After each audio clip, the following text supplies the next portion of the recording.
Mavs Fans for Life podcast. I am Landon Thomas, joined by my co-host, Shahnavaz Makhani. You see the jersey. I mean, let's start the celebration. They should have had the celebration last game, but we will take a Game 5 victory over the Timberwolves. 4-1 Shahnavaz. So before we even get to the Celtics, just what are the words to explain this series against the Timberwolves, or just the playoffs overall up until now for the Dallas Mavericks reaching the NBA Finals?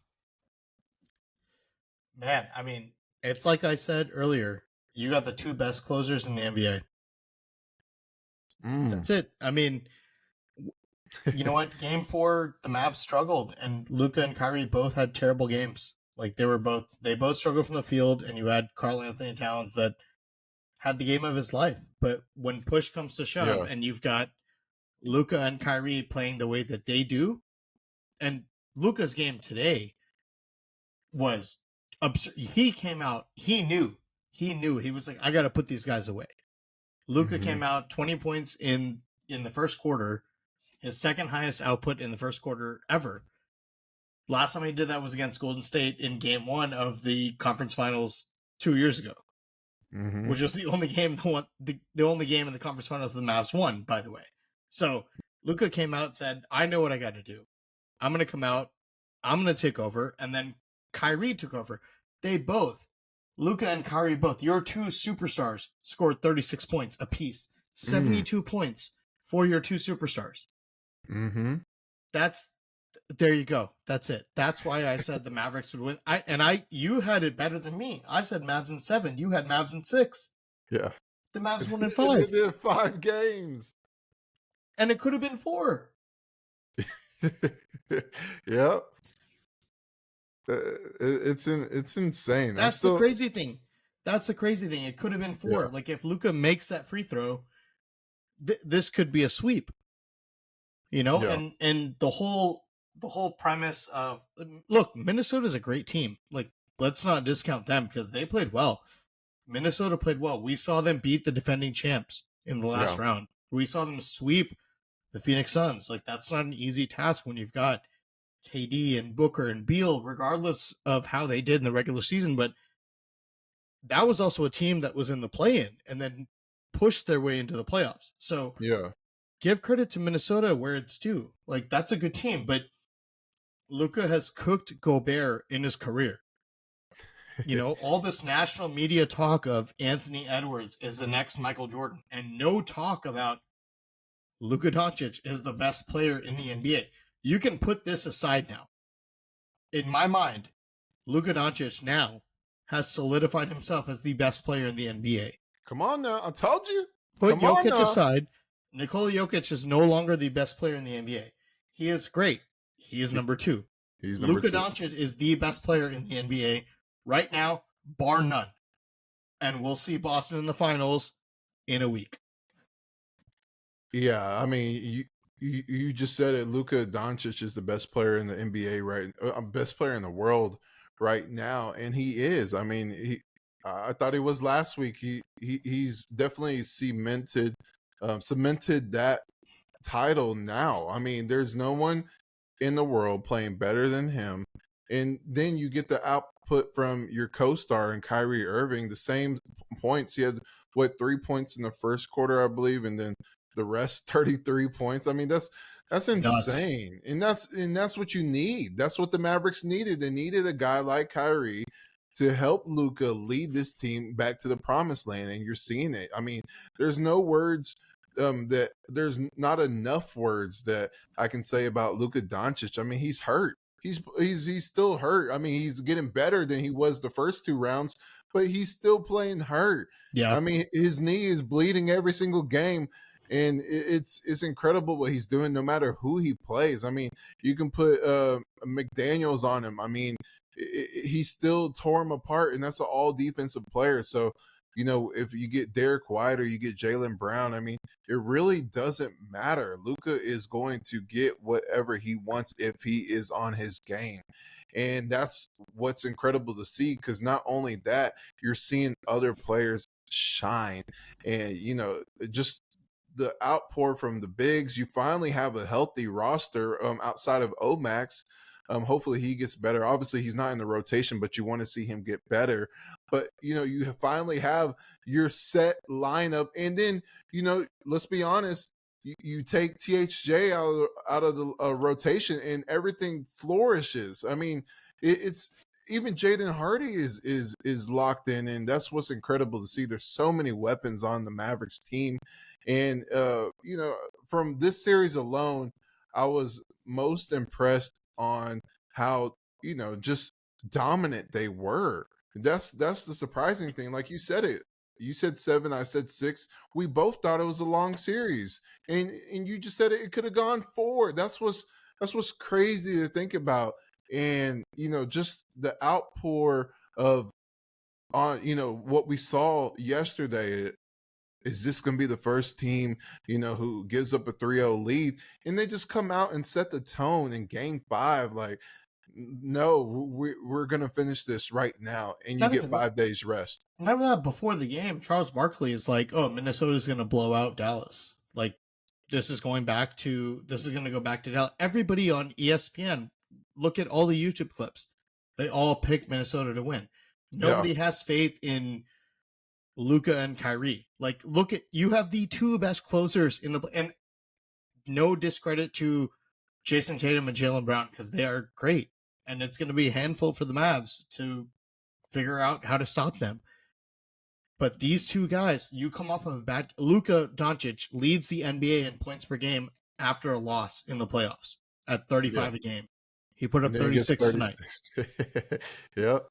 That's better than Michael Jordan. It's better than Kobe Bryant. It's better than Dirk Nowitzki. It's better than pick any other player you want. Luka Doncic is the NBA leader in points per game after a playoff loss. Yeah. This guy will not let his team go down quietly. Yeah. And not only that, I mean, look at every game in this series. He averaged 32 points a game, and he shot 47% from the floor. He shot 43.4% from beyond the arc. Unbelievable. Which is unbelievable. He shot 84.6 from the free throw line. That's even more unbelievable. And the one he missed could have sealed the game. Had he made that one in game 4. That's how dominant he's been. Yeah. And then 9.6 rebounds, 8.2 assists. They were tied for second most 30-point game each by a duo in a playoff series behind Elgin Baylor and Jerry West. They had the top 2. The first one in they have 4, and then the second one in a few years later in 1966 had 3 against the Hawks. The first one was against the Celtics in the finals, and then you have Kyrie and Luka against the Wolves. That's incredible. That's so I can't even think about how great this duo is, and just from when he got here, Kyrie, to now. This dude just started. They're just getting started in their run together. And just imagine just the camaraderie, the chemistry that they're gonna have over the next few years. And you're seeing it right now. They're trying to take advantage of it right now. And that's what you have to do as a team. Like, when it's your time. Like the only competition we looked at these playoffs, and we said, okay, we knew the Mavericks could get out of the first round, right? We assumed that. But you play OKC, we kind of figured, they'll beat OKC in 6-7, right? OKC's a young team. You get to the conference finals, you and I both assumed they're going to play Denver and that they would lose. Yeah. Right? Denver's a more experienced team. Denver's got, the guys that can body up the Landon, honestly, if I look back on it now and I see the way the Mavs are playing now, this might have been the same outcome against Denver, to be honest. Like, who's going to guard Lively? Who's going to guard Gafford? Jokic is not a low post defender. Yeah. Right? Minnesota was built to beat Denver. Mm-hmm. Right? They did that in a very specific way. And I think Reggie Miller said this on the broadcast tonight, was Derek Lively might be the 3rd most important piece on the Mavericks. He is. And it's 100% true. To be a 20-year-old and to be the 3rd most important piece on this team, is insane. And yes, he only put up 9 points tonight, but defensively he was phenomenal. The way that he covered the paint, Minnesota had no idea what to do. Imagine him in a game 4. Yeah. Like, this is a sweep. Yeah. And you've got to also give credit. I know people are going to hate this, but you've got to give credit to Jason Kidd. Tim Hardaway Jr. has not played a minute. And give credit to Jaden Hardy, man. Landon, what have we talked about? When you have the moment, seize it. Take control of the moment you're given. And Jaden Hardy has done that. Even in a loss in game 4, Jaden Hardy had some big threes, a big dunk over Karl-Anthony Towns. That confidence. Jaden Hardy has played very, very well. Yeah. Like, you have now, if I'm the Mavs, if I'm Nico Harrison, I'm going into the offseason, regardless of what happens in the finals. Jaden Hardy is a piece I'm keeping. Right? Like, you've got that third guard off the bench. Right? You've got that guy you've been looking for. So this has been a phenomenal masterclass by the Dallas Mavericks. Outside of game 4, it was still a 5-point game. Like, let's not forget, like, this was not a blowout. The only blowout in the series was when the Mavs just now blew out the Wolves. Yeah. So this has been a close series the entire way through. And the better team won. When you've got your two closers that at the end of the day, you let your role players, let them get their shots. You saw Lively, you saw Gafford, you saw PJ Washington at the very beginning after Luka was cooking. But what happened at the end? Kyrie, Luka. Yeah. That's it. That's it. And that's what we talked about. I mean, and that kind of goes back to what you were seeing throughout the playoffs, right? So you have your closers and your leaders who are the best guys on the team, building confidence in their teammates who haven't been in the playoffs before, or the ones that have, they haven't played much, or they haven't had many games in the playoffs. So, you saw them feeding their teammates a lot and deferring, when the game was getting physical or they were doubling them. And now you're seeing the payoff. You're seeing the payoff of the players playing well in the Western Conference Finals. And then when it's time for your closers to close, they step up and close for you to advance to the NBA Finals. And that's just the reality of this team. Is not only do they have the veteran pieces in place, like Kyrie, and just verbally and vocally and emotionally with Markieff, and then Jason Kidd as a coach who you just allotted and is well deserved, who's coached his butt off in the series, in the playoffs. But you have these young pieces who are growing, who are having experience, like PJ Washington, Derek Jones Jr. You got Lively, you got Hardy, you got different types of guys who are, even Gafford, man. Like, Gafford played for 2 lottery teams. And he was special tonight. He's never been this might have been the best game he's ever played as a Maverick. Yeah. Like, he was dominant tonight.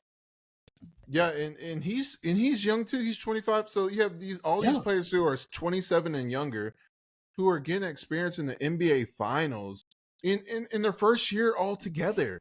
Just imagine next year. You saw what a full season did for Kyrie Irving and the camaraderie, the chemistry with his team. And just imagine next season with PJ Washington and Daniel Gafford, a full season, a full off season, full preseason training camp, getting, what you're going to get from your teammates just playing this long. It's just, I'm honestly shocked. Dude, how well I am too. Going. 100%. Like, we both had the Mavs as a play-in team, right? At the beginning of the season, yes. Beginning of the season, we had them as a play-in team, and I don't think we reassessed it at the trade deadline. And we both got the players we wanted, right? Like, I wanted Daniel Gafford, you wanted PJ Washington. It worked out that way. Yeah. But I don't think either of us saw this. I don't think a trip to the finals is what we saw. In my mind, honestly, I thought second round, you make the second round, great. You go into next year, you get another piece, and then you load up for next year. Yeah. To make the NBA Finals this year, after making those trades 6 months ago, is unbelievable. And that's That's a credit to Jason Kidd. That's a credit, obviously, to Nico Harrison. But dude, like Kyrie, Markieff Morris, like as the leaders on the team, Luka, like getting PJ Washington and Daniel Gafford, and even Derek Lively to some extent, who was starting at that point, to take a back seat Yeah. and say, I understand my role. This is what I have to do to let this team succeed, to make us succeed as a collective. You know what I love? And I told this to my friend tonight at the game.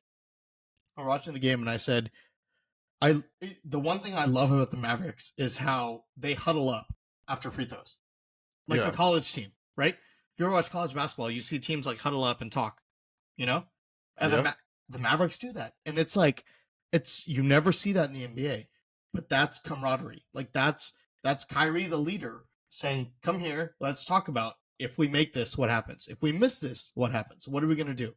What is our next plan?" Right? What are we doing in the next couple of possessions? The Mavericks have something that the Timberwolves didn't, and quite honestly, the Boston Celtics don't. Mm. And that's somebody who's been, and yes, the Celtics have Drew Holiday, but they have somebody who's been there and who has made that game-winning shot. They've been there. They've been the number one option in a NBA championship series. Don't forget LeBron. What you mean number one option? LeBron deferred to Kyrie on that shot. Let's not forget. But yeah, who is taking the reins over in a big moment like that? And he has. I mean, I agree with you there. It's just I like the point that you brought up with the huddles after free throws, because that's a big moment in a minor situation. You know, that's a major moment in a minor situation, because you just mentioned it. They huddle up and they collect, they regroup. Especially, you know, you have fiery guys like Luka and sometimes with Maxey. I mean, we saw it. And you have these guys, PJ. You have guys like Kyrie and Derek Jones. You know, just calm type of guys saying, let's regroup and get everyone settled in and focus on the next play. Because most of the time you see players go to the head coach or go to the assistant coach to get that type of leadership.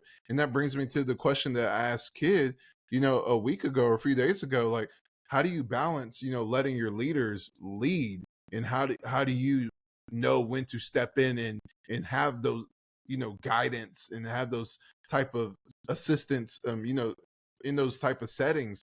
And he said he you know, he pretty much gave an analogy like football. Those are the quarterback. He's the coach, but he allows the quarterbacks, basically of the team, lead on the court, you know, and let them be leaders like they are, instead of micromanage and, you know, always pulling their strings. And you're seeing it. He does find the moments when to call timeouts or when to make adjustments or take a challenge or pull guys together. But it's mostly Kyrie and Luka, so he's allowing them to grow together as leaders. So I like that point that you brought up, because not a lot of people notice those type of things, which is great. I mean, and I think there's look, you can criticize Kidd for a lot of things, right? We've been critical of him on this podcast. He's a playoff riser. 100%. Like, look, we can criticize him for things he does in the regular season, and like we get upset with his rotations, and we get upset with the timeouts and the after timeout plays. Like we understand that. But you look at the playoffs now. He has shrunk his rotations. He put Hardy over Hardaway, which is what we've been asking for. And to Jaden Hardy's credit, he's seized that moment. Yeah. Right? He has completely taken that moment over. He took over not only Tim Hardaway Jr., he took over Dante Exum's minutes. Yeah. In the playoffs, right? Yeah. But to Jason Kidd's credit, some of Josh Green's, like a few of Josh Green's. Yeah, but also to Jason Kidd's credit, it's like he has sat back and he's let Kyrie kind of like manage things, right? He's like, you're the player champ. Like you've been in this situation more recently than I have, right? Like you are now the LeBron to Luka's Kyrie, if that makes sense. If you look back to Cleveland's championship run, right? Like Kyrie is that leader to Luka and to the rest of the team. And so Jason Kidd taking a backseat to kind of whatever it may be the last couple of years, we've had so much praise for Kyrie, but the leadership that he has is so understated that it's unbelievable. You know, it's unbelievable to think about. And for him to have as bad of a game as he had in game 5 or game 4, Game 4, yeah. Game 4. Look, he did not play well. Like, let's be honest, right? He missed layups that he normally hits, but you saw him come out and he was still struggling in the first half. What do you have? 4 points, right? Is what you said. Comes out in the second half and he dominated. He just took over and he said, nope, we're not, like, you guys are, what is it, win or go home? You guys are staying home, is what Kyrie said. Yeah. So Shahnavaz, the Dallas Mavericks move on to the NBA Finals for the third time in franchise history. They are taking on the number 1 team in the regular season, and who's haven't been tested in the playoffs. To be honest, they went through these teams with a lot of injuries. So Shahnavaz, I mean, Dallas Mavericks versus Boston Celtics. How do you take in that matchup? I mean, there's so many storylines. You said it. You said it a couple of podcasts ago. If this happens, I mean, I did. You have KP against the Mavs. You have Kyrie against the Celtics, and just these two teams really wanting to get a title. The Luka, his first finals appearance. Kyrie's, his first finals appearance with another team outside of the Cleveland Cavaliers. And, you have KP. Is he going to play? How much is he going to play? But you have Tatum and Brown, who desperately want their first title together. So both teams are going to go at it. Both teams added defenders to their main players. And, two coaches that really let their players lead and make the necessary adjustments to win games. So, Shahnavaz, what do you take in with this big powerhouse series? Man, what? Boston's a great team. I think they crushed the Mavericks earlier, if I'm not mistaken, during the regular season. I think it was they won 2-0. One was after the trade deadline in the beginning of March. Okay. And I think that was like a really bad loss, right? I think the Mavericks were up. I remember watching the game. I think they were up and then eventually lost, if I'm not mistaken. Yeah, I can check.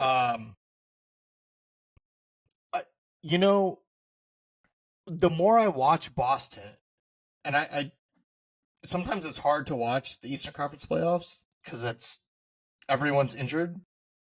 Yeah. And you keep watching Boston just either dominate games or the other team just gives away games like Indiana did. Like, Indiana should have been up 2-1. That series should be still going. That series should have been 3-3. Like, let's be honest, right? That series should have been going game 7. But Boston plays a lot of ISO ball, kick out 3, and it works for them. But the more I watch Boston and the more I watch the Mavericks, which we watch the Mavericks every game, the more cohesive the Mavericks look, especially against a team like Minnesota. Yeah. And the more unraveled Boston looks against a fast-paced team like the Pacers and has to come back from 15 down, from 18 down, or gives up a lead every time, without Tyrese Halliburton on the floor. Mm-hmm.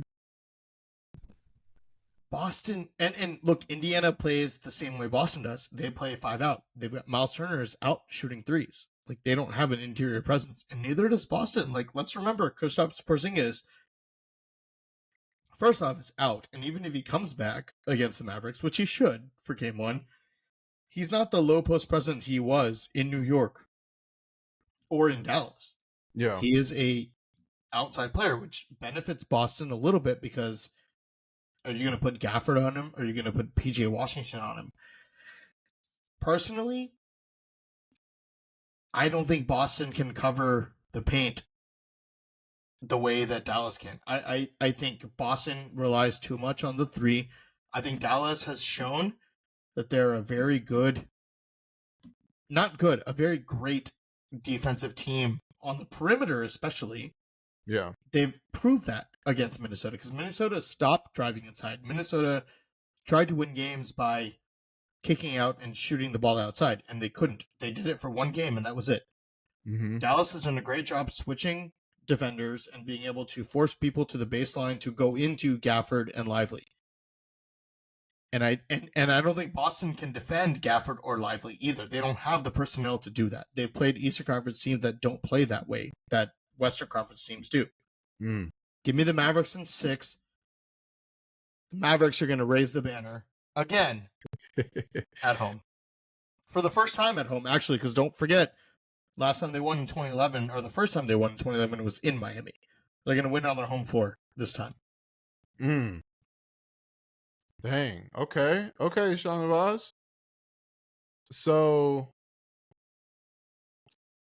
and just to answer your question, the Mavericks lost big in that March game. It was 138 to 110. And obviously the Mavs have changed since then. You know, PJ and Daniel just got to Dallas, you know, right before that. But when I think about this series and how the two teams, I mean, you just emphasize how the Celtics, just the breakdown between them comparative to the Mavs journey in this playoffs. I just feel like, you know, the Mavericks are the more battle tested team. I mean, look who they played Definitely. against. And that's what it really boils down to, is your stars stepping up. And who did you play against? I mean, because that just shows you the journey that you're on.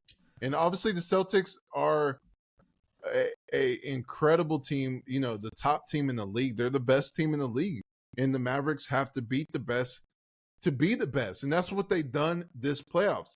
So they finished the season tied 6 with the Knicks, best record in the league. The first round, they beat the 5th best record in the league. You know, Kyrie and Luka. And the rest of the team defeats the Clippers. They're, you know, Luka's old foes. They're the 5th best team. Kawhi had injuries, but they won the game when Kawhi played. Yeah. And then you go to the second round. They beat the 2nd best team in the league. You go from being the 5th to the 2nd best team in the league, SGA, and the great role players. And we saw them get battle tested, and they won in 6, just like they beat the Clippers in 6. And then you go to the 4th best team in the league, the Timberwolves, and we said it. We don't even have to go in that series. I mean, it should have been a sweep. You know, you're beating top 5 teams each round, and you're beating them in 6 games or 5 games. And the chemistry on both sides of the ball, they're winning in different ways. They're scheming differently depending upon who they played. And you don't rely on threes. You don't rely on Luka. You don't rely on Kyrie, because PJ will have a great game. D Jones will have a great game, or the 2 bigs will have a great game to step up for the team. And I'm just thinking how, you know, the Celtics, when you just look at their run, I mean, they beat teams like the Heat. Giannis without a calf, right? Giannis didn't play.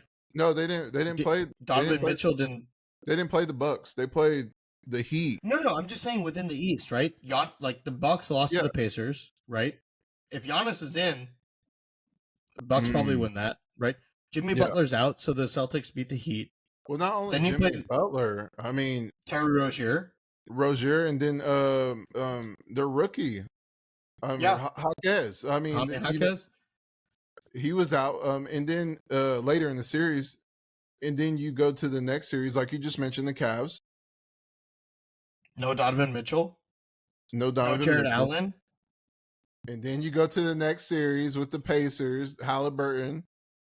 I mean, and then don't forget Benedict Mathurin. Yeah, you know, he didn't play. He was their 6th man of the the Pacers 6th man.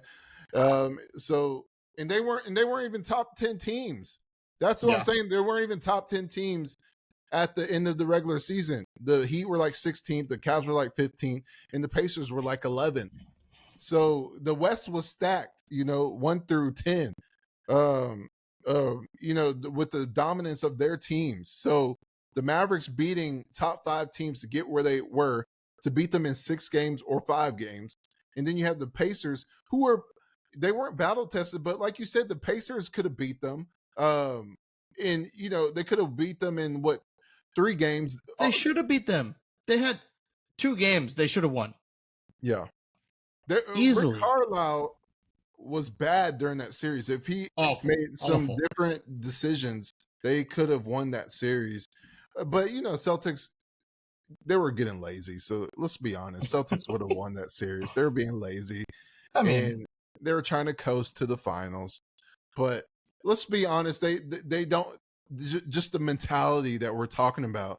Because obviously they still swept the Pacers, but just the way that they played, it wasn't not dominant.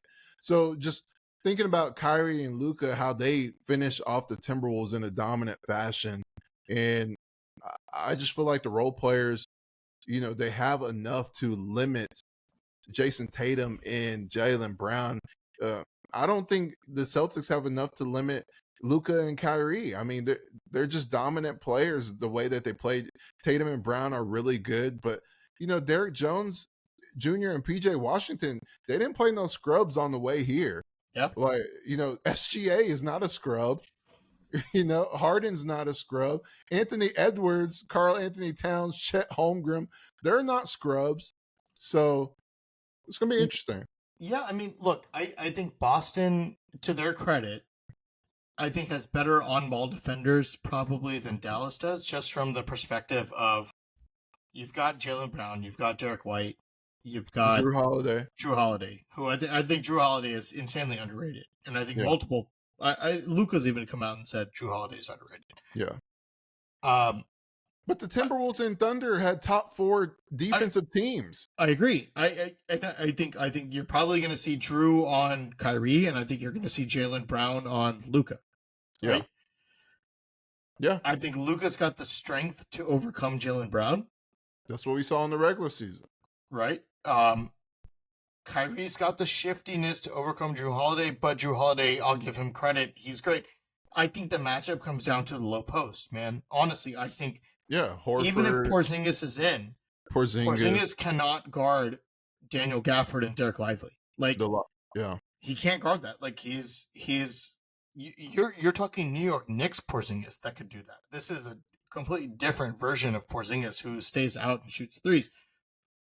And I think the Mavericks do a better job of switching out onto 3-point shooters from the big position than most other teams do, because you've got a guy like PJ Washington who can switch, and now you've got Maxi Kleber who can come. You can bring him in to be able to switch, right? So you've got that ability to be able to guard a guy like Al Horford or Kristaps Porzingis. Like, I'm not worried about the matchups against Jaylen Brown and Jason Tatum, because the Mavs can defend that. Yeah. If you're Boston, how are you going to defend the lobs against Gafford and Lively? Because you can't. You don't have a Robert Williams anymore, right? Like, are you hoping a 38-year-old Al Horford or a coming off a calf injury Porzingis is going to defend that? I don't think they can. And not even that, the bench play. I mean, Xavier Tillman, Peyton Pritchard. Peyton Pritchard is their best bench player right now.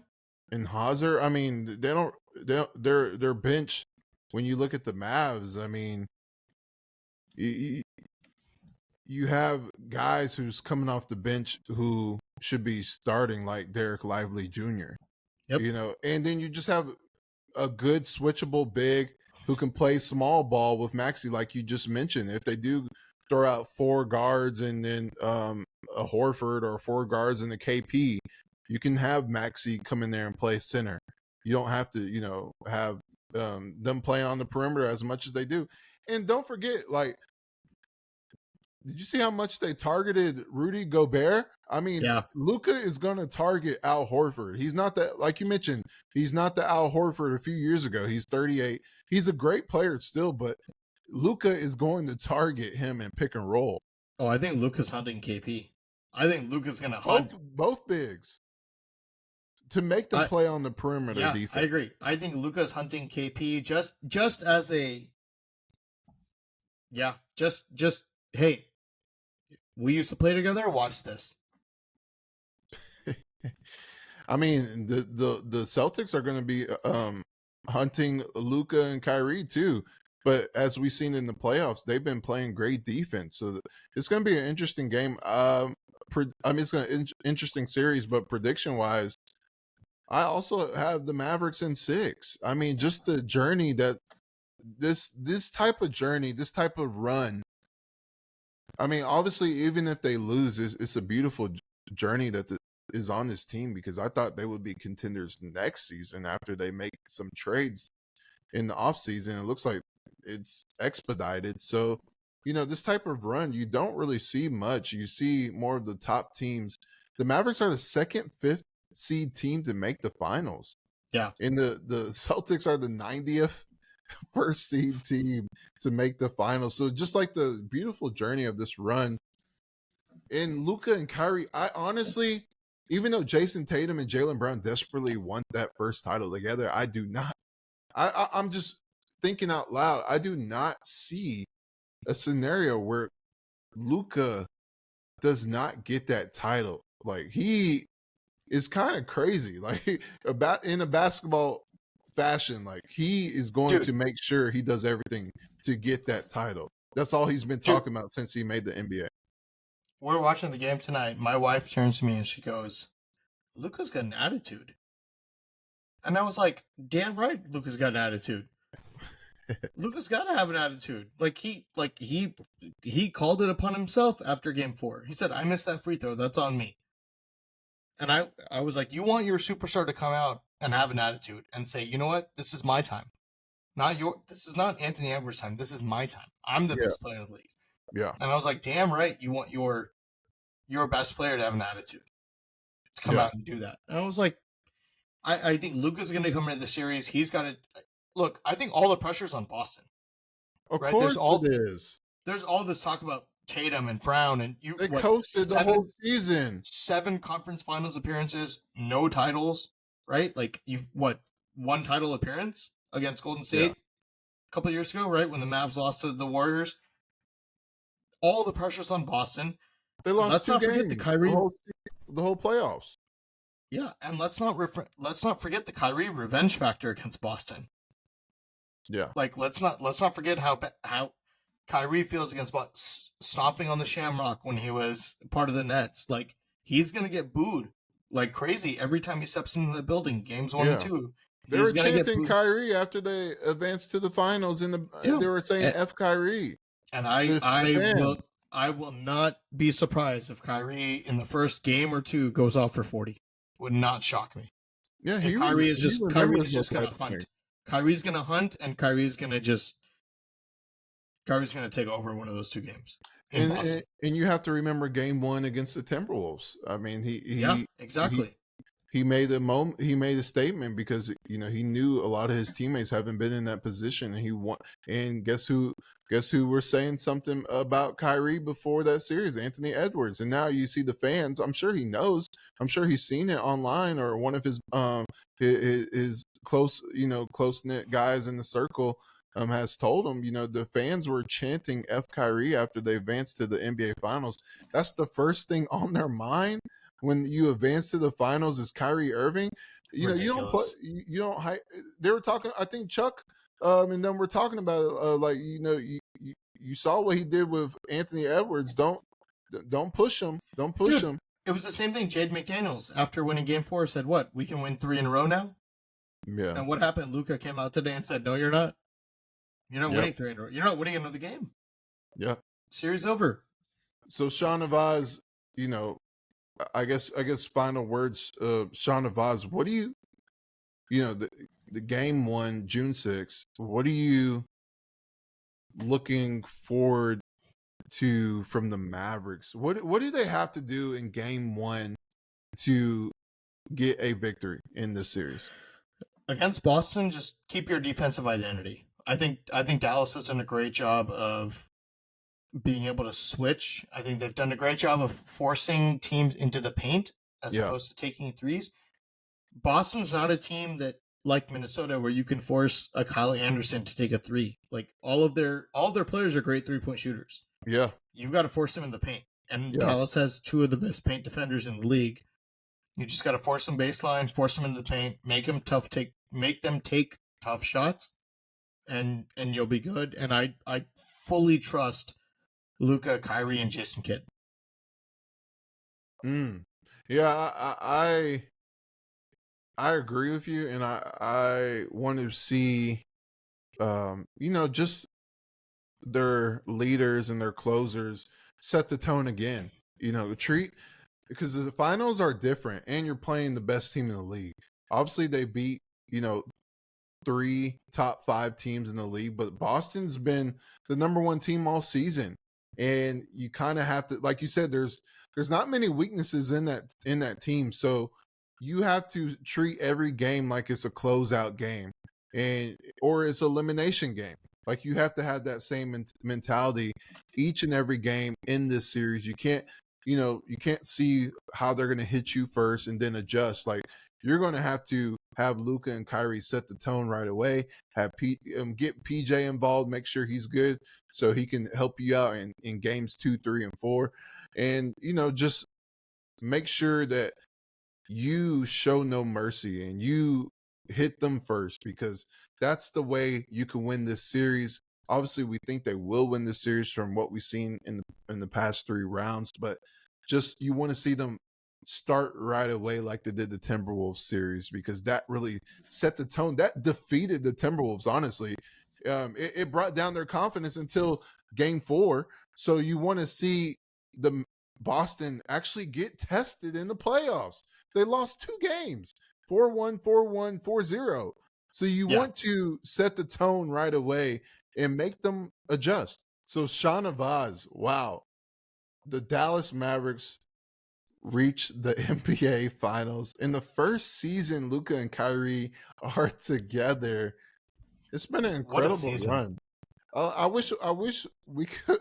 I wish we had a marathon of these podcasts and see the ups and downs, the flows of the season leading up to now. It's incredible to think about. Just if you could describe this season up until this point in one word, what would it be? Resiliency. That's it. And I've tweeted that out so much the last 2 months. Yep.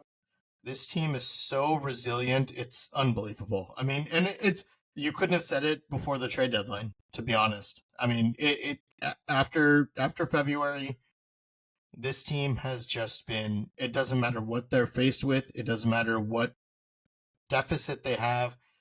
They've overcome everything. And it's a joy to watch as a Mavericks fan. It's just unbelievable. I mean, this is one of the greatest runs we've ever seen. It may be the greatest run we've ever seen from this franchise. Let's see what happens. But this is parallel to 2011. I mean, to watch this team just absolutely dominate, the next Michael Jordan, quote unquote. This is ridiculous. Like that, the 2011 team won on pure finesse and offense. Like this is a defensive and gritty and just downright, like they play basketball the right way. And then you've got 2 closers that will not let this team lose.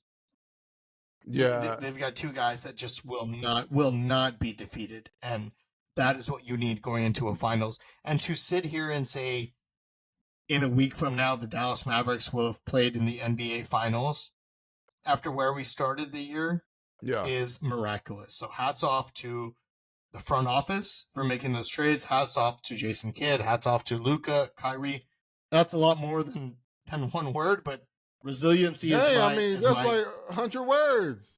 Bro, resiliency. Front office, coaching staff, players. Resiliency, baby. I'm going with respect, because this is what they're yearning for, is respect. I mean, Kyrie, he's in the process of getting his respect back, and not only that, just Team USA, stuff like that. And then also you have guys like Luca, he's getting his respect, MVP. And then Derek Lively, he's getting his respect. First team all rookie team. He didn't get that. And Derrick then Jones Jr. Derrick didn't Jones get all Jr. defensive team. Yeah, well, he didn't have the requirements because he didn't play enough minutes in the amount of games, which is so weird. It's ridiculous. It really is. And then Daniel, Derrick Jones Jr. and Daniel Gafford and PJ Washington, they're really finding their home and making a name for themselves. So just respect there. And Jaden Hardy, he's making a name for himself. It's just all around a great group that is bonding together and just getting the respect from national audience. A lot of the people in the national media and just fans, NBA fans, casual fans, or other teams fans are just now watching the Mavericks like for the first time to really lock in, not to watch highlights or Yeah. just watch the first quarter like and go do something else. Like they're actually watching a whole game of the Mavericks and they're surprised. They're surprised how many great plays that the Mavericks do defensively, especially their two stars. They knew that they could score, but just they didn't know how good PJ was. They didn't know how good Derrick Jones Jr. was offensively. It's incredible to watch. So Yeah. I would say respect because they're getting our respect, a few months ago, and now they're getting everyone's respect in the playoffs. So shout out to the Mavericks. They made the NBA Finals Game 1 June 6th. So make sure y'all tune in. Make sure y'all subscribe. Huh? What's your prediction, Landon? You didn't make a prediction yet. I don't think I heard one. 6. I don't think I heard one. Oh, okay. All right. Just making sure. Yeah, I don't think I heard it. told you, Mavs in 6, man. I don't think I heard it. So we're both in line this time. Just like We're we both said, in line Mavs this 17, time. Mavs in 6. Yeah, it's probably going to go Game 7 on a buzzer beater. But, who knows? See you at the parade, bro. All right, make sure y'all subscribe and like, and make sure y'all follow us on social. We appreciate y'all tuning in. The Dallas Mavericks are back, Shahnavaz. Hey. Let's go. All right, goodbye, everyone.